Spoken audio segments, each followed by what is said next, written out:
Ayun, good morning mga Suki.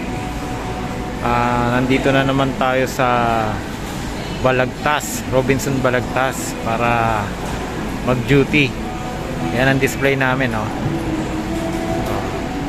Suzuki Desire, kulay red. Ganda, no?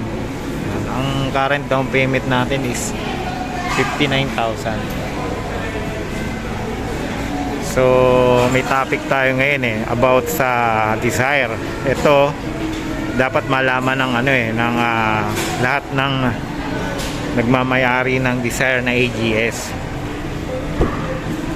Tip to tip para maging maganda yung performance, tumagal yung ating Suzuki Desire na AGS.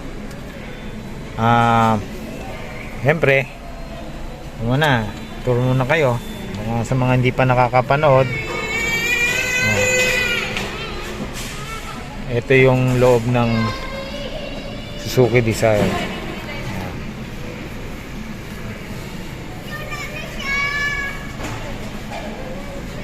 Yan, para malaki. Ito, yun lagay.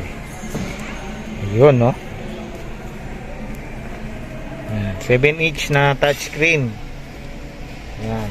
Pwede kang dyan, mag mirroring yung cellphone mo, kukonek mo via Bluetooth para maka-mirror ka dyan sa head unit. Yan. Ang current price ng ating Desire GL Plus ay 819. So ayan siya, murang-mura siya compare sa kanyang mga rival. Pinaka-rival lang naman ng Desire si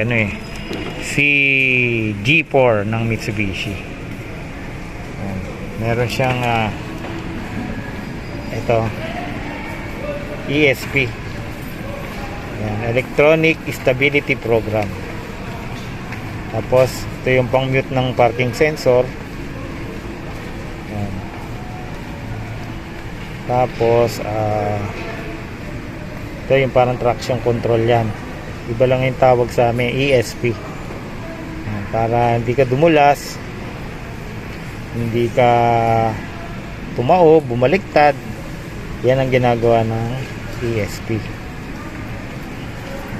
So yan tayo. Ito yung cambio ng ito yung cambio ng Desire GL Plus na AGS. Automated manual transmission ang ating AGS. Kumbaga manual siya na walang clutch pedal. May clutch siya pero wala siyang clutch pedal. Ang nagpapagana lang ng mga transmission, ng mga gears, yung actuator. May actuator siya dun sa ibabaw ng transmission, parang robot yun siya yung bahala kung paano kakambyo, paano magbabawas. Yan, siya yung bahala, parang may robot dun sa ibabaw ng transmission. Yun yung actuator. Yan guys, wala siyang clutch pedal.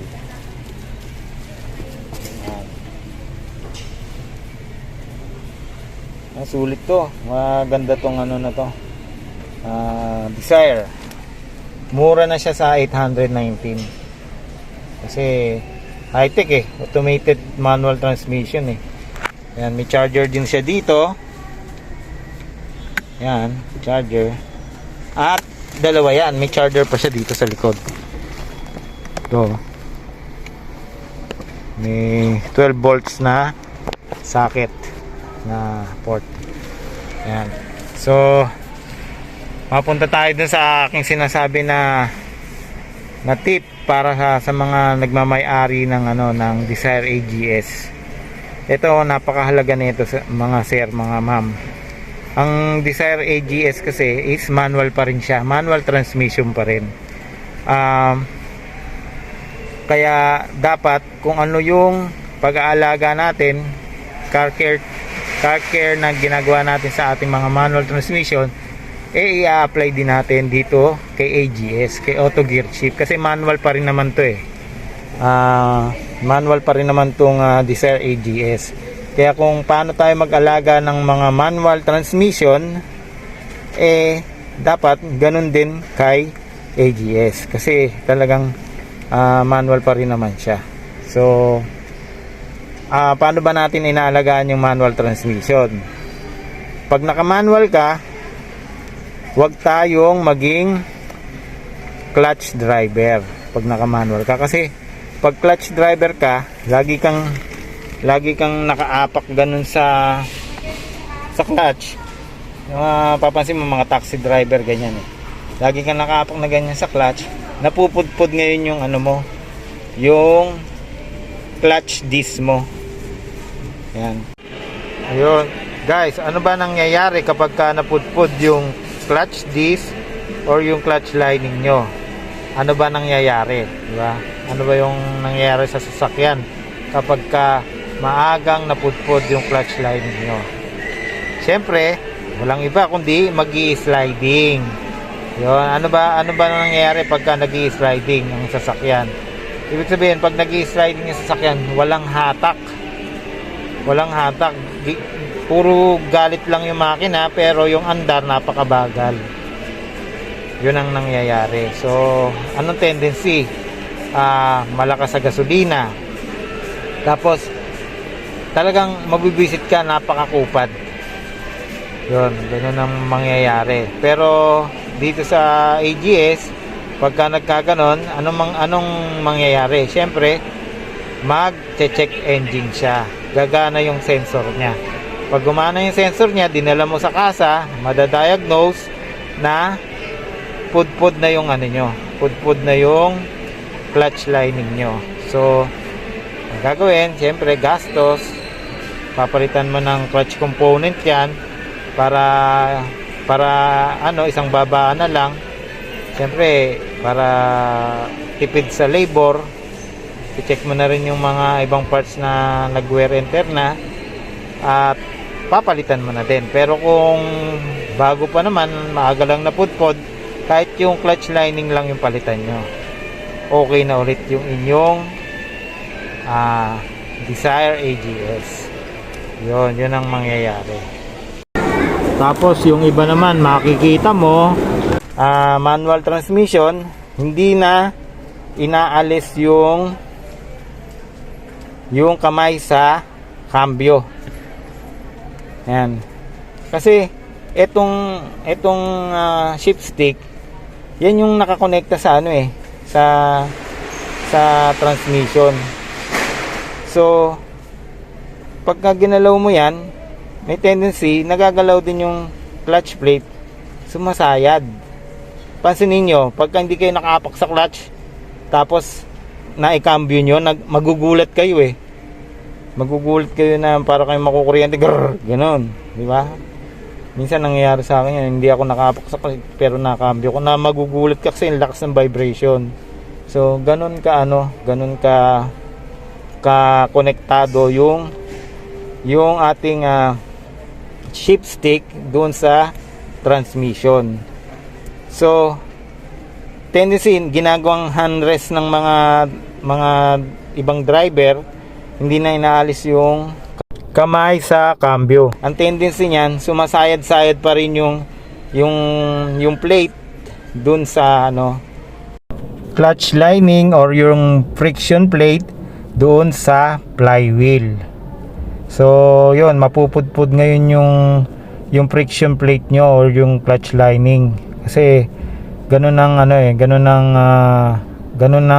ka sensitive yan, yung pagka hinawakan mo yung cambio na konektado dun sa transmission. Yun. So wag niyong gagawin yon. Yung mga manual driver, wag niyong ibababad yung kamay nyo sa shift stick, kasi nakaka-apekto rin yun sa performance ng inyong clutch. So napupudpud agad. Yan. Yun ang isa sa tip na para sa mga manual driver na mayroong mga sasakyan na manual.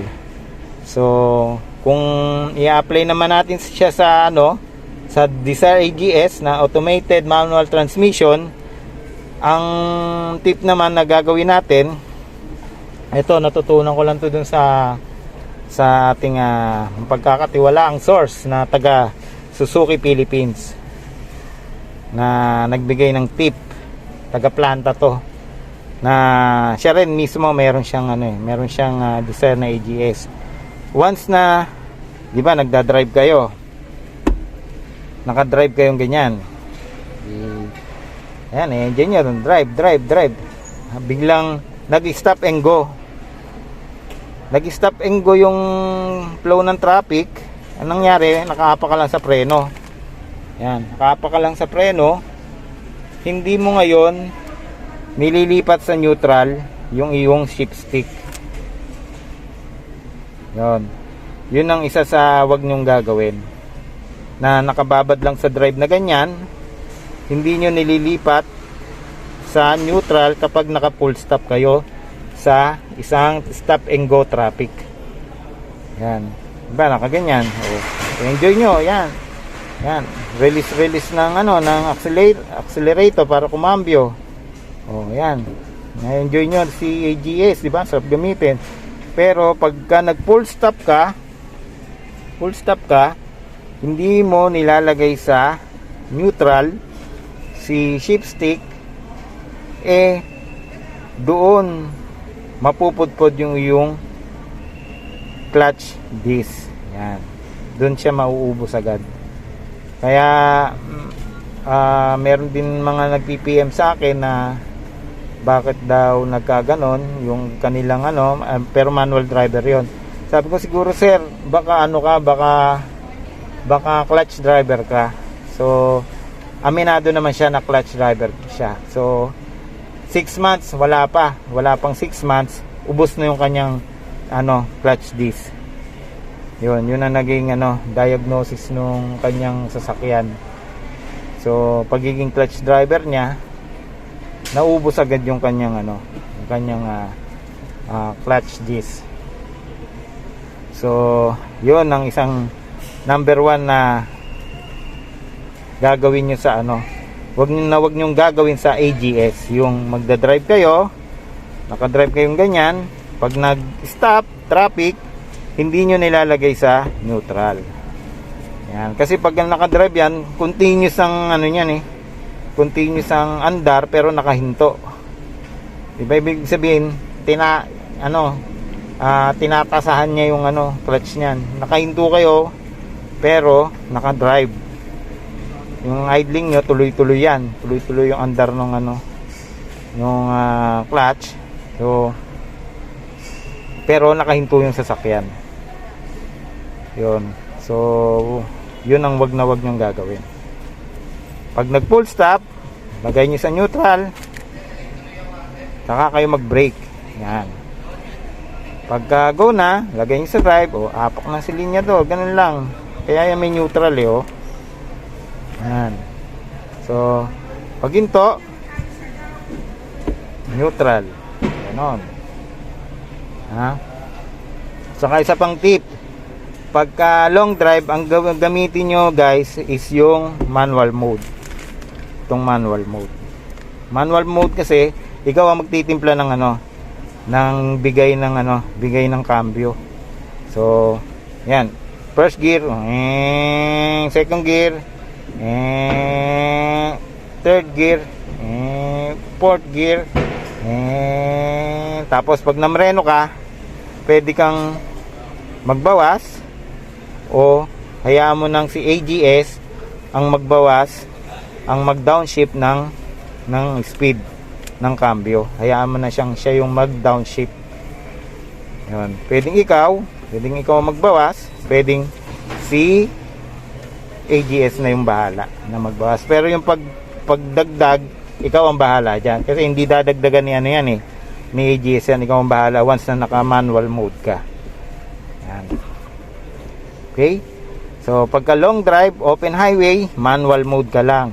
Kaya pagka pataas, matarik, manual mode lang para ikaw ang magtitimpla ng ikaw ang magtitimpla ng gear. Kung first gear, second gear, third gear, yan, fourth gear, Yan, lalo kung paahon. Kasi may tendency kasi na siyempre nakaprogram lang kay AGS yan, pero puno ka pala pa uphill. Ang ginagawa niya kinakambyo agad ni AGS, pero hindi niya alam na puno ka, kinakambyo niya agad. So anong nangyayari, nagkakaroon ng engine stress dun sa makina, nahihirapan siyang umahon. Unlike kung naka manual mode ka, ikaw ang bahala. So kung paahon, hayaan mo lang siya naka primera hanggang sa makaahon na siya, magsegunda ka na. Tercera, ayan, hanggang sa tercera mahirapan na magkakaroon niya ng engine stress, ikaw na bahalang magbawas. Mag downshift ka sa sa mas mababa. Yan. Ikaw nang bahalang ikaw kasi ang driver, ikaw nakakaalam kung nahihirapan na si engine, yung makina ng ating Suzuki Dzire. Ayan. So ayan, medyo mainit na dito sa aking kinaroroonan. So yan na lang muna guys ang ating car care tip para sa ating Dzire AGS o yung auto gear shift o yung automated manual transmission. Okay guys, yun lang po guys. Bye bye.